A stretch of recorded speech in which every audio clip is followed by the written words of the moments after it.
Black Widow in 3D. At least it is in Japan. Fortunately, Japan is happy to share their 3D Blu-rays, and ordering this really wasn't difficult at all, though a touch pricey. Now, if you do get it, the menus are in Japanese, and the default setting gives you Japanese subtitles. But it is possible to disable those, though it is a bit of a puzzle because the menus are all in Japanese. Now, it's terrible that this 3D Blu-ray is not getting a wider release, though I am thankful it exists at all. This is wonderful 3D that not only has been converted nearly flawlessly, but there are many shots where it feels like it was even meant to be seen in 3D. There are scenes that focus attention to the background and then purposely put something in the foreground to slightly obscure it. They even occasionally make an obvious poke right at the screen, which surprised me, but there's no question there that they were throwing out a little bit of candy for us stereo viewers. Just a treat to see in 3D. Almost made me forget how much I paid for this. As a kind of an Easter egg, though, I did notice an error, a 3D error in one shot. There was a space between some rails that cut off part of a car and a person, though it's amazing how rare it is to come across imperfections nowadays. Now, to compare it to, say, Captain Marvel, which I feel has amazing 3D in Captain Marvel, and I would say 3D here is as good as that, but it blends in more. But that has more to do with the story we are seeing. This is a very odd superhero film in that there are no superpowers. This is a movie about highly trained assassins trying to out-assassin each other. So there's no scenic spaceships or Valhallas or interdimensional beings or octopus cat. As the movie self-references at one point, this is comparable to a James Bond adventure, maybe even John Wick as well.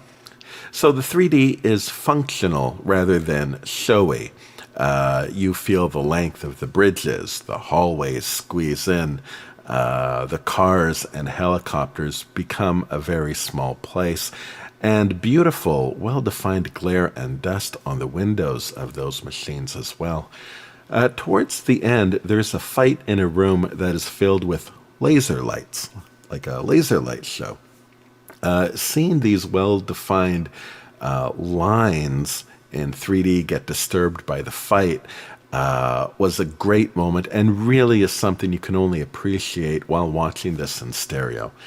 And also, at one point, there is a chase through the air amongst a storm of wreckage. Another great experience that is unique to a 3D viewing. Flat, you just don't get a feel for being in a cloud of parts and debris. I suppose you could intellectually appreciate the danger in having things flying at you from all directions, but I felt when I saw it flat, it was just a set piece that Black Widow was flying through. In 3D, I felt, without thinking about it, that damn, it's coming from all directions and she could be hit or hurt by even the smallest piece of this mess.